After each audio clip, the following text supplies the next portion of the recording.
ایک شیر ہی جنگل کا بادشاہ کیوں ہوتا ہے؟ شاید اس لیے کہ وہ سب سے بڑا ہوتا ہے؟ نہیں، سب سے بڑا جانور تو ہاتھی ہے۔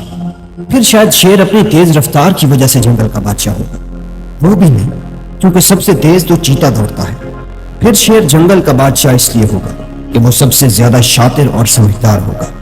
لیکن نہیں، سب سے شاطر جانور تو لومڑی ہے۔ تو پھر سوچنے کی بات تو یہ ہے کہ اگر شیر میں ان میں سے ایک بھی خوبی نہیں ہے تو پھر وہ جنگل کا بادشاہ کیسے بن سکتا ہے؟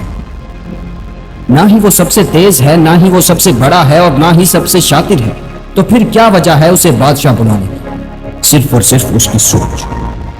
شیر بادشاہ اس لیے نہیں ہوتا کہ وہ تیز، سمجھدار یا بڑا ہوتا ہے، وہ بادشاہ ہوتا ہے تو صرف اور صرف اپنی سوچ کی وجہ سے۔ لیکن ایک شیر کی کیسی سوچ ہوتی ہے؟ Number 1، brewery.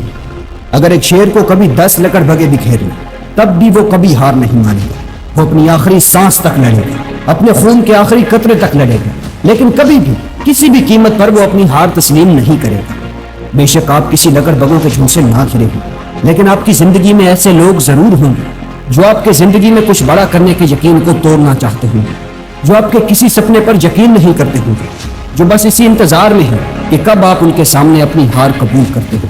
اور جس دن آپ نے ہار مان لی، آپ ایک شیر سے ایک بھیڑ بن جاؤ گے، ایک ایسی بھیڑ جسے لوگ جیسا چاہیں گے ویسے استعمال کریں گے۔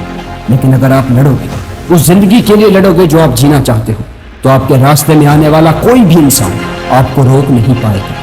فرق نہیں پڑتا آپ کے کتنے لوگ مخالف ہیں، لیکن جب تک آپ خود ہار نہیں مانتے تب تک آپ کبھی نہیں ہارو گے۔ ایک لائن کی دوسری سب سے بڑی مینٹالٹی ہے focus.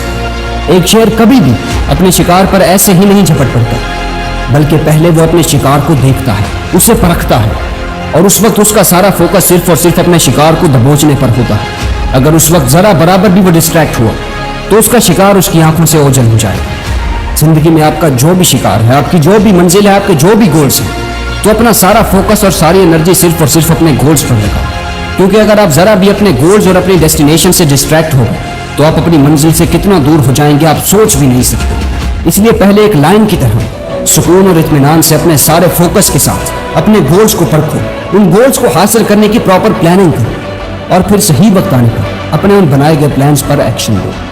Number 3، lion doesn't concern himself with the opinion of sheep. یعنی ایک شیر کبھی بھی یہ فکر نہیں کرتا کہ بھیڑیں اس کے بارے میں کیا سوچتی ہیں، یعنی کبھی بھی دوسروں کی رائے سے اپنے فیصلے مت بدلو۔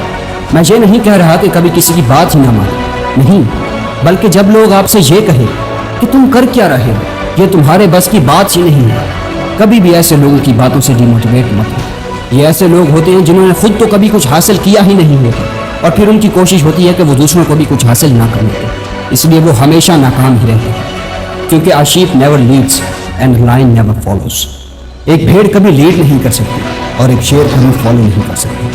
اسی لیے تو بھیڑ کی زندگی کا کنٹرول ہمیشہ دوسروں کے ہاتھوں میں ہوتا ہے، لیکن ایک شیر پیدا ہی لیڈ کرنے کے لیے ہوتا ہے۔ اسے شکار کرنے کے لیے کسی کی اجازت کی ضرورت نہیں ہوتی، وہ جیسا چاہتا ہے ویسا کرتا ہے، جیسا بننا چاہتا ہے ویسا بنتا ہے۔ اس لیے ایک بھیڑ نہیں بلکہ ایک شیر بنے، اور کبھی بھی اس بات سے خوفزدہ مت ہو کہ لوگ کیا کہیں گے۔ Number 4، attitude. جیسے کہ میں نے ویڈیو کی سٹارٹ میں کہا تھا کہ لائن نہ تو جنگل کا سب سے تیز اور سمارٹ جانور ہوتا ہے اور نہ ہی سب سے زیادہ طاقتور، لیکن پھر بھی وہ جنگل کا بادشاہ ہوتا ہے، صرف اور صرف اپنے ایٹیٹیوڈ اور اپنی مینٹلٹی کی وجہ سے۔ آپ کا ایٹیٹیوڈ ہی آپ کو اپنی فیلڈ کا کنگ بنائے گا، تو اپنے ایٹیٹیوڈ کو ہمیشہ اسے ایک لائن کی طرح رکھو۔ اپنی کمیوں اور اپنی ویکنسز پر دھیان دینے کی بجائے جو آپ کے پاس ہے اس پر فوکس کرو، اور یہ سوچو کہ آپ اس سے کیا کچھ حاصل کر سکتے ہیں۔ جس طرح ایک لائن کو اس کا ایٹیٹیوڈ جنگل کا راجا بناتا ہے، اس طرح آپ کا بھی صحیح ایٹیٹیوڈ آپ کو بھی اپنی فیلڈ کا راجا بنائے۔